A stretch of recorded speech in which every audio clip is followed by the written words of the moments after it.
l'Esprit promis, l'Esprit qui s'est répandu avec force sur les apôtres, mais avant cet Esprit qui avait été annoncé par Joël, qui déjà promettait de la part de Dieu une effusion du Saint-Esprit sur toute chair, sur les jeunes, sur les anciens, sur tout le monde. Cet Esprit mystérieux qui planait au-dessus du chaos et qui déjà a tout mis en ordre au début de la création. Cet Esprit qui a été annoncé par les prophètes et qui un jour a jailli du côté du Christ à la fin des temps, l'Esprit Saint. L'Esprit Saint, comme des langues qui s'est posé sur chacun des apôtres en prière avec la Vierge Marie au milieu, qui a fait tout trembler, cet Esprit qui s'est de nouveau répandu sur les uns, sur les autres, sur des familles, avec puissance, avec des signes, avec des prodiges, avec des miracles de toutes sortes, dans cette Église naissante qui avait besoin d'être confirmée, de voir la parole confirmée par la puissance de l'Esprit Saint, comme dira l'apôtre. Mon ministère est une manifestation d'esprit et de puissance. Et après, au long des siècles, pendant 2000 ans, cet esprit qui s'est manifesté à travers les missionnaires, à travers ceux qui annonçaient le royaume de Jésus-Christ mort et ressuscité, cet esprit qui remplissait nos saints, remplissait le cœur des prophètes jusqu'à aujourd'hui, cet esprit qui enflammait les cœurs, qui nous donnait cette vibration intérieure, cette soif d'absolu, cet esprit qui avait, avec ses 7 dons illuminés de sagesse, d'intelligence, de science, l'esprit des grands docteurs, l'esprit des prédicateurs, l'esprit de tous les amoureux de Jésus-Christ, l'Esprit aussi qui conformait à la croix, à la crucifixion de Jésus et à la résurrection, conforme dans ses souffrances, participant à ses souffrances et participant à la puissance de sa résurrection, tous ces hommes et toutes ces femmes qui ont reproduit les traits de Jésus-Christ pour les dépeindre, pour peindre encore le visage du Christ, comme dit l'Écriture, aux yeux du monde qui ne croit pas et qui ne peut recevoir l'Esprit parce qu'il n'a pas l'Esprit du Christ. Parce que personne ne peut dire « Jésus est Seigneur » sans la puissance du Saint-Esprit. Vous le savez. Eh bien, cet Esprit, dans ces temps qui sont les derniers, se répand tout doucement, avec beaucoup de discrétion. Ce n'est plus pareil. C'est un autre agir de l'Esprit. Maintenant, il ne veut plus seulement nous faire frémir.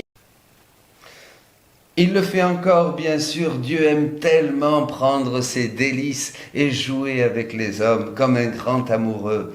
Mais ça va encore beaucoup plus loin. Il veut une communion de biens, une communion, une propriété commune. Et il vient pour s'insinuer, s'infiltrer, se mettre au creux même des actes de l'homme. Et là, tout est dit, tout est fait. Dieu veut nous imiter, dira Jésus. Nous attendons de pouvoir imiter l'homme, de prendre ses mains pour agir avec lui, de prendre ses yeux pour vraiment voir à travers lui, de faire marcher ses pieds pour pouvoir nous marcher et mettre nos pas dans ses pieds. Voyez, c'est ça, l'Esprit maintenant veut achever toute sanctification et faire que se multiplient sur toute la surface de la terre des fils de Dieu. Et ça, c'est l'agir dans la divine volonté. C'est ce que nous disons à chaque messe, par lui, avec lui et en lui. Nous prophétisions un petit peu sans le savoir, comme dit l'épître aux Corinthiens. Nous annoncions des mystères et nous prophétisions, bien sûr. Mais ces mystères étaient un langage caché, un peu en langue. Voyez, c'était pas encore connu. Maintenant, le mystère est révélé. Nous savons que Dieu appelle la créature à partager absolument la totalité de son agir et de son être, parce qu'il veut que nous soyons identiques à lui, non seulement à l'image et à la ressemblance, mais une image et une ressemblance dans l'agir même, c'est-à-dire que nous puissions faire les œuvres du Christ et des œuvres peut-être, comme dit Jésus, encore plus grande. C'est ça ce que fait l'Esprit aujourd'hui. Et c'est ça dont vous êtes les témoins missionnaires de la divine volonté. Vous qui multipliez, écrivez, partagez ces merveilles, ces transformations de votre cœur, de vos cœurs, qui vous semblent quelque chose qui dépasse même ce que vous pensiez et pouvoir imaginer. Eh bien, c'est ça. Aujourd'hui, c'est ça qui commence. C'est le règne de Dieu qui commence et qui désire et qui veut, après 2000 ans, s'instaurer sur la terre, mais pas seulement d'une manière éclatante avec fanfare et trompette, avec des belles et belles célébrations, avec des chants qui sont vraiment en synchro avec nos belles machines et nos musiques et nos haut-parleurs et nos micros et tout ça. Non, pas du tout, c'est pas ça. Voyez, maintenant, c'est un règne de Dieu qui vient à travers des hommes et des femmes transformés par la puissance de l'Esprit, qui sont vraiment les vraies images de Jésus-Christ sur la terre. Les vraies copies, dira Jésus. Je veux que vous soyez des copies de moi-même sur la terre, que vous reproduisiez ma vie du début jusqu'à la fin. Voilà, mes amis. Et il suffit de le vouloir. Je vous le disais, il suffit de le vouloir, de s'y décider. Et alors, allez maintenant, recevez ce souffle, recevez ce nouveau souffle, recevez cette nouvelle et divine sainteté pour que le Christ, comme disait Saint Jean-Paul II, devienne le cœur du monde. Voyez, allez-y, faites connaître la divine volonté, parlez-en, partagez, donnez.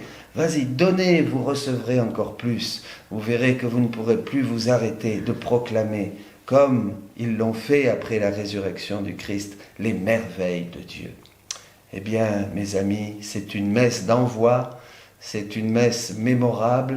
Je crois que pour notre France, pour ce pays, après ces semaines d'attente, de confinement et ces années si difficiles où le christianisme a été comme relégué, comme si Dieu allait nous oublier. Mais non, ne vous inquiétez pas, c'était un creux nécessaire pour que justement maintenant jaillisse encore plus de lumière. Dieu n'abandonnera jamais le monde, jamais l'homme qu'il a tant aimé. Et même si l'homme descend toujours plus loin dans le péché et dans l'oubli de Dieu, Dieu viendra le chercher. Mais il choisira certains, comme il a choisi les 12 au début. Eh bien maintenant, vous êtes choisis, vous, missionnaires de la divine volonté. Allez, proclamez les merveilles de Dieu. Dites tout ce que vous découvrez de ces choses du ciel dont l'apôtre nous invitait à vraiment contempler, que l'apôtre nous invitait à contempler en les cherchant, en les désirant.